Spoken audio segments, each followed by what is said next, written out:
Hello everyone, मैं हूं नीरज और अभी आप देख रहे हैं ट्रेड वेंचर। तो आज सैटरडे है और गोल्ड बंद है अभी, तो ये करंटली बिटकॉइन है। अभी आप देख सकते हैं ये बिटकॉइन का चार्ट है, ये 5 मिनट टाइम फ्रेम है।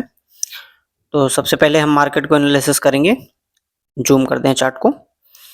ये हमने चार्ट को जूम कर दिया, थोड़ा सा और जूम करते हैं। तो अभी आप देख सकते हैं पूरा मार्केट साइडवेज है, पूरा मार्केट साइडवेज है।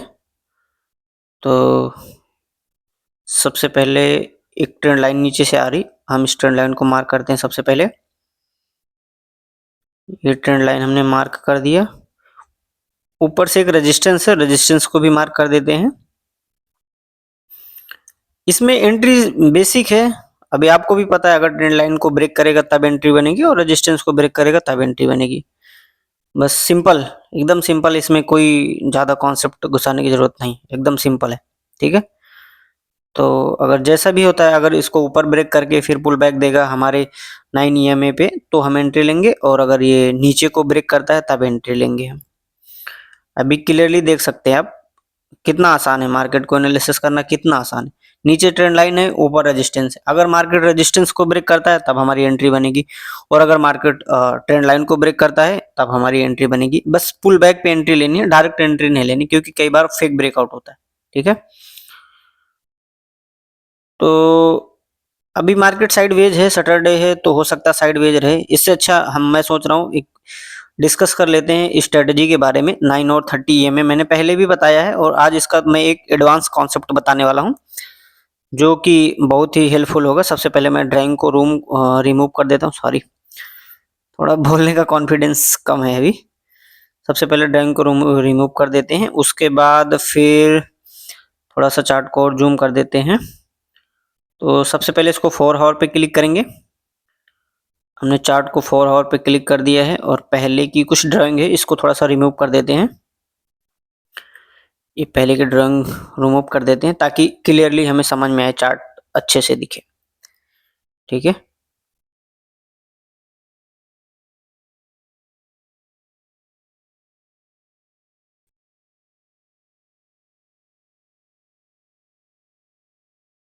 थोड़ा सा बड़ा करते हैं चार्ट को। अभी आप देखेंगे करंटली ये 4 आवर है, तो डाउन ट्रेंड में है। जहां से 30 EMA को 9 EMA ने क्रॉस किया, वहां से अभी डाउन ट्रेंड में ही है मार्केट। ठीक है। तो सबसे पहले हम यहाँ पे एक 3 डॉट पे क्लिक करते हैं, स्ट्रेटेजी को थोड़ा सा पावरफुल बनाते हैं। यहाँ पे चार्ट को हाइड कर देते हैं। हमारी कैंडलें हाइड हो गई। अब जब हमारी कैंडलें हाइड हो गई, तो अभी आप यहाँ पे देख रह सकते हैं कि मार्केट किस डायरेक्शन में। EMA डाउन ट्रेंड में, यहाँ पे देखिए 30 EMA को 9 EMA ने क्रॉस किया, उसके बाद मार्केट डाउन ट्रेंड में है। तो सबसे पहले यहाँ पे एक ट्रेंड लाइन को मार्क कर लेते हैं। ये हमने ट्रेंड लाइन मार्क कर लिया। अब इसके नीचे जहां तक मार्केट आएगा 5 मिनट टाइम फ्रेम पे हमको सिर्फ डाउन ट्रेड का ट्रेड देखना है। ठीक है। जहां से मार्केट, सबसे पहले कैंडल को ओपन कर लेते हैं, उसके बाद अब हम इसको 5 मिनट पे शिफ्ट करेंगे। 5 मिनट पे जब मार्केट सपोर्ट बनाएगा, उसके बाद उस सपोर्ट का अगर ब्रेक डाउन आएगा तो हमारी एंट्री बनेगी। ठीक है। मैं थोड़ा सा आपको बैक टेस्ट करके समझाता हूँ, उसके बाद आप अपने चार्ट पे इसको खुद बैक टेस्ट कर दिए। थोड़ा पीछे आते हैं और इसमें देखते हैं। ये यहाँ पे देखिए, यहाँ से डाउन ट्रेंड चालू है। ये जहां से हमने ट्रेंड लाइन मार्क कर रखी है, जहां से EMA का ब्रेक डाउन आया, यहाँ से डाउन ट्रेंड चालू है। तो सबसे पहले मैं चार्ट को थोड़ा वो करता हूँ, अभी दिखाता हूँ एंट्री कितनी अच्छी मिलती है और टारगेट कितने अच्छे आते हैं। वो मैं बैक टेस्ट करूंगा, अभी आप समझ जाएंगे। बस थोड़ा सा एंट्री के रूल फॉलो करने हैं। विदाउट रूल स्ट्रेटजी फेल हो जाएगी, कंफर्म है, फेल हो जाएगी विदाउट रूल। तो सबसे पहले मैं थोड़ा सा कैंडल की बात कर लेता हूँ। अभी मार्केट डाउन ट्रेंड में है, तो सबसे पहले मैं कैंडल के बारे में समझा देता हूँ, ताकि आपको एंट्री में कोई कंफ्यूजन हो, क्योंकि एंट्री तो बहुत देता है ये, पर हमें सबसे पहले कैंडल के बारे में नॉलेज होनी चाहिए। जैसे ये कैंडल है, तो ये परफेक्ट एक बेरिश कैंडल है। ठीक है। क्रॉस तो यहाँ भी किया है, पर यहाँ पे अगर देख सकते हैं आप, तो यहाँ पे उस कैंडल ने नहीं क्रॉस किया। लेकिन अगर थोड़ा सा मैं चार्ट को जूम आउट करके आपको दिखाऊं, तो देखिए आप क्लियरली समझ में आएगा। देखो यहाँ पे देखिए, यहाँ पे देखिए उस कैंडल में EMA का क्रॉस ओवर नहीं है, लेकिन इसमें देखिए उसी EMA पे, उसी कैंडल पे क्रॉस ओवर आए। इस वाले में नहीं आए और इस वाले में आए। ठीक है। जो क्लियरली आपको डिफरेंस दिख जाएगा, दोनों में सेम कैंडल का क्रॉस ओवर होना चाहिए, और कैंडल जो भी होनी चाहिए अच्छी होनी चाहिए। यहाँ पे देखिए अभी एक कंफर्म बेरिश कैंडल है, और यहाँ पे जब क्रॉस किया उसने, और EMA का डायरेक्शन 25 या 30 डिग्री होनी चाहिए। अगर कम है तो मार्केट साइडवेज है, जब तक ईएमए का डायरेक्शन 20 या 25 डिग्री नहीं है तो समझ लीजिए कि मार्केट साइडवेज है। तो सबसे पहले मैं सोच रहा हूँ आपको एक जैसे बेरिश बेरिश ट्रेंड में है तो इसकी 4-5 टॉप कैंडलें बना देता हूँ। जैसे ये अभी मैं एक कैंडल ड्राइंग कर रहा हूँ, इसको मान लीजिए अब मारूबुजू पहले मैं ड्राइंग कर दे रहा हूँ। ये मैं आपको समझा रहा हूँ कैंडल बना के, ताकि जब ईएमए उस आपके डायरेक्शन में हो और ऐसी कैंडल बने तब आपको एंट्री लेनी है। उसके बाद एसएल जाए टारगेट जाए वो नहीं मैटर करता, ठीक है। लेकिन अगर आपके ईएमए के ऊपर जब ईएमए 25 या 30 डिग्री या 20 डिग्री भी है, अगर उसके ऊपर ऐसी मारूबुजू कैंडल बनती है तो आपको एंट्री डेफिनेटली लेनी ही लेनी है, ठीक है। तो एक मिनट, थोड़ा सा इसको बड़ा करते हैं कैंडल को, छोटी कैंडल पे शिफ्ट नहीं हो रहा। मैं कैंडल बना के भी आपको समझा रहा हूँ कैसी कैंडल पे एंट्री लेनी। ये देखिए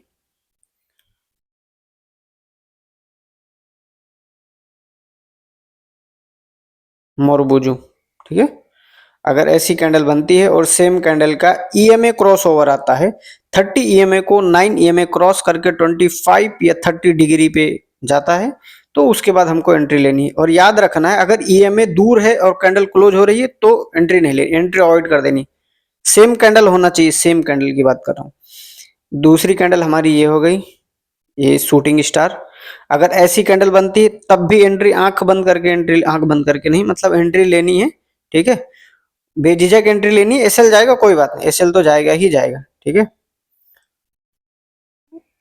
उसके बाद ये इन्वर्टेड हैमर अगर बनता है तब भी आपको एंट्री लेनी है। ये जो मैं कैंडल बता रहा हूँ ये टॉप की है और इनको बेरिश ट्रेंड में यूज करना है और बुलिश ट्रेंड में इन कैंडलों को उल्टा कर देना। अभी ये रेड है और अगर बुलिश ट्रेंड है तो इन कैंडलों को ग्रीन कर देना, ठीक है। सेम कैंडल है ये, आप इन कैंडलों को याद कर लीजिए। ये मैं टॉप की 4 कैंडलें बता रहा हूँ, इन पे एंट्री बननी ही बननी है, ठीक है। एक कैंडल ये हो गई, ये सबसे ज्यादा स्ट्रॉन्ग कैंडल होती है ये वाली जो मैं अभी ड्राइंग कर रहा हूँ, बना रहा हूँ। ये वाली कैंडल, अगर ये कैंडल पे ईएमए क्रॉस ओवर आ रहा सेम कैंडल पे, तब आपको एंट्री लेनी ही लेनी है। अगर एसएल जाएगा तब भी कोई दिक्कत नहीं है, टारगेट आएगा तब भी कोई दिक्कत नहीं, ठीक है। तो ये 4 कैंडल है, आप अच्छे से याद कर लीजिए इन 4 कैंडलों को, ठीक है। तो चलिए अब मैं चार्ट को फिर से कैंडल पे ला देता हूँ ताकि आपको क्लियरली समझ में आ जाए, ठीक है।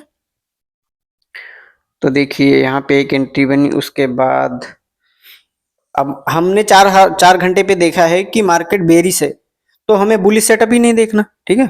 और मैंने एक बात और बताई थी कि जब क्रॉस ओवर आए अगर कैंडल ना बने तो हमें एक सपोर्ट फाइंड आउट करना है, क्योंकि मार्केट डाउन ट्रेंड में है।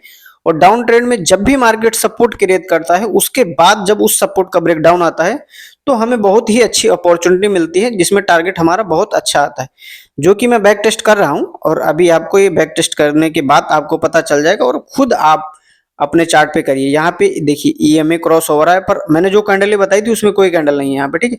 लेकिन यहाँ पे मार्केट ने सपोर्ट क्रिएट किया है, ठीक है। ये देखिए यहाँ पे मार्केट ने एक सपोर्ट क्रिएट किया है। अब हमको पहले से ही पता है कि मार्केट डाउन ट्रेंड में है, ठीक है।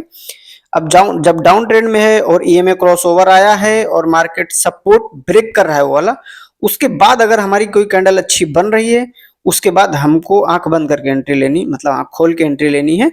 और टारगेट आपके सामने है, जो भी होगा आपके सामने है। इस स्ट्रेटेजी को आप बैक टेस्ट करके देखिए। ये मैं फ्री में बता रहा हूँ पर इसको मैंने बहुत पैसे दे के सीखी है, ठीक है। तो अभी और मैं बैक टेस्ट करता हूँ ताकि आपको क्लियरली तरीके से समझ में आएगा। मुझे लगता है कि अगर आप इस स्ट्रेटेजी को सीख लेंगे ना तो आपको दूसरी मतलब स्ट्रेटेजी सीखने की जरूरत नहीं पड़ेगी, क्योंकि ये बहुत पावरफुल है, ठीक है। स्ट्रेटेजी कोई भी हो फ्रेंड्स, समझने में टाइम लगता है, जल्दबाजी मत करना। एक स्ट्रेटेजी पे काम करोगे तो समझ में आ जाएगा, ठीक है। अगर आप यहाँ भी देखेंगे मार्केट डाउन ट्रेंड में है, बाइंग मूव आया, लेकिन फिर जब इसने दोबारा आया नीचे तो इसने एक सपोर्ट फिर से क्रिएट किया, ठीक है। अभी आप देखिए, ये देखो यहाँ पे फिर इसने सपोर्ट क्रिएट किया, उसके बाद ईएमए फिर नीचे की ओर क्रॉस किया। 30 ईएमए को 9 ईएमए ने फिर से क्रॉस किया, ठीक है। आप देख सकते हैं आप चार्ट पे। और इसके बाद इस वीडियो के बाद आप जाइए तुरंत और सॉरी फिर से पीछे आना पड़ेगा। तो फिर से एक बार पीछे आ जाते हैं, फिर से दोबारा समझाता हूँ, वो गलती से हो गया। सबसे पहले इसको डिलीट करता हूँ, 1 मिनट।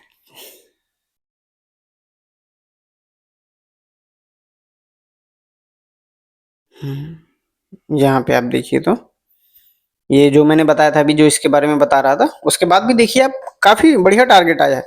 अब याद रखना है, हमको पहले ही पता है कि मार्केट 4 घंटे में डाउन ट्रेंड पे है, तो बाइंग साइड हमें भूल के भी जाना ही नहीं है।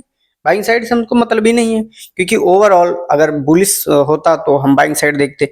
लेकिन अभी मार्केट बेरिश है, बड़े टाइम फ्रेम पे बेरिश है, तो मार्केट नीचे ही आएगा।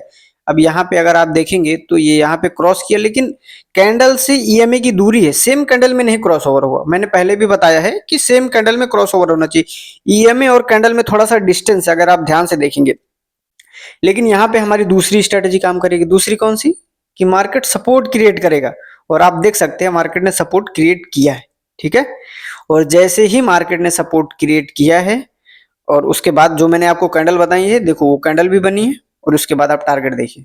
ठीक है, टारगेट देखिए, आप आपके सामने है। ठीक है, कोई भी स्ट्रेटेजी 100% नहीं काम करती, एसएल भी जाएगी। अभी जैसे कि हम यहाँ पे देखेंगे, यहाँ पे कैंडल ने क्रॉस किया और उसके बाद हमारी एंट्री बनी, लेकिन यहाँ पे एक एसएल चला गया। तो हमारे इतने टारगेट आ रहे हैं, एक एसएल चला जाएगा तो फिर क्या क्या दिक्कत है?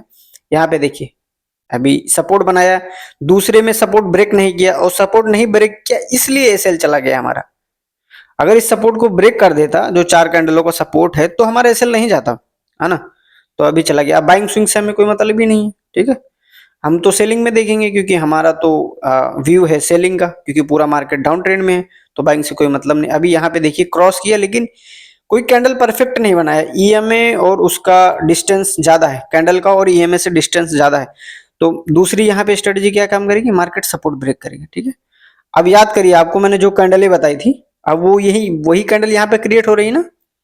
अब जब यहाँ पे वही कैंडल क्रिएट हो रही है, तो फिर हमको एंट्री लेनी है, और एंट्री लेने के बाद क्या हुआ वो आपको पता ही है ना? तो ये देखिए, जो भी है आपके सामने है, इसको बैक टेस्ट करिए और अच्छे से समझिए, तब जाके ये समझ में आएगी। एक दिन में नहीं समझ में आएगी। इस स्ट्रेटजी को मैं बहुत दिन से यूज कर रहा हूँ, काफी टाइम हो गया। बेसिकली इसको मैं गोल्ड में ज्यादा यूज करता हूँ। ये बिटकॉइन में आज इसलिए समझा रहा हूँ क्योंकि बहुत सारे लोग बिटकॉइन भी ट्रेड करते हैं, तो मैं तो गोल्ड में ट्रेड करता हूँ। लेकिन ये बिटकॉइन में भी काफी अच्छा काम करती है, बस बिटकॉइन वॉलेटाइल ज्यादा होता है, जिसकी वजह से एसएल जाने के ज्यादा चांस होते हैं, इसलिए मार्केट थोड़ा सा ये वाला ज्यादा वॉलेटाइल होता है। तो यहाँ पे देखिए क्रॉस ओवर, लेकिन कैंडल कितनी बड़ी है, और कैंडल का कोई मतलब नहीं। ये कैंडल ना बेरिश में है, क्योंकि नीचे से रिजेक्शन आ रहा है, और यहाँ पे देखिए उसके बाद दोबारा क्रॉस किया है, ये सपोर्ट बनाया यहाँ पे। ठीक है, ये यहाँ पे सपोर्ट बनाया, और ये वही कैंडल बनी है जो मैंने बताया आपको, अभी थोड़ी देर पहले बताया था। ठीक है, कैंडलों के बारे में आप ज्यादा से अच्छे जानने के लिए और पढ़ सकते हैं और वीडियो देख सकते हैं। मेन इंपॉर्टेंट होता है कैंडल का ही। ठीक है, अभी यहाँ पे देखिए। ठीक है, यहाँ पे भी एसएल जाएगा, बस थोड़ा सा मतलब मार्केट अगेंस्ट में गया है। मैंने बताया आपको ये बिटकॉइन है, और बिटकॉइन मतलब ज्यादा वॉलेटाइल होता है, इसकी वजह से एसएल थोड़ा टाइट रखना पड़ेगा। देखिए हमारे एसएल के पास से ही फिर कितना नीचे गिर गया, देखिए तुरंत, है ना? तो जाएंगे एसएल, उससे कोई मतलब नहीं, लेकिन दूसरी स्ट्रेटेजी काम कर। देखिए यहाँ पे क्रॉस किया। ठीक है, अब यहाँ पे क्रॉस किया, लेकिन ईएमए से कैंडल का डिस्टेंस ज्यादा है, लेकिन यहाँ पे दूसरा रूल आ जाएगा हमारा, कौन सा? सपोर्ट ब्रेक वाला। ये मेरा फेवरेट है, मैं गोल्ड में यूज करता हूँ, लेकिन मैं इसको बिटकॉइन में समझा रहा हूँ। विदाउट बैक टेस्ट के आप इसको नहीं यूज करेंगे, मैं पहले बता दे रहा हूँ। ठीक है, क्योंकि ये बहुत पावरफुल स्ट्रेटेजी है, और समझने में टाइम लगेगा थोड़ा, एक दिन में नहीं समझ में आएगा, लेकिन एक दिन जरूर समझ में आएगा। ठीक है, तो टाइम दीजिए। अगर ये स्ट्रेटेजी यूज करनी है तो आपको बैक टेस्ट करिए, पहले 1-2 महीना डेमो में करिए या बैक टेस्ट करिए। जब स्ट्रेटेजी समझ में आ जाए तब पैसे लगाइए इस पे, नहीं तो स्ट्रेटेजी बहुत सारी है मार्केट में।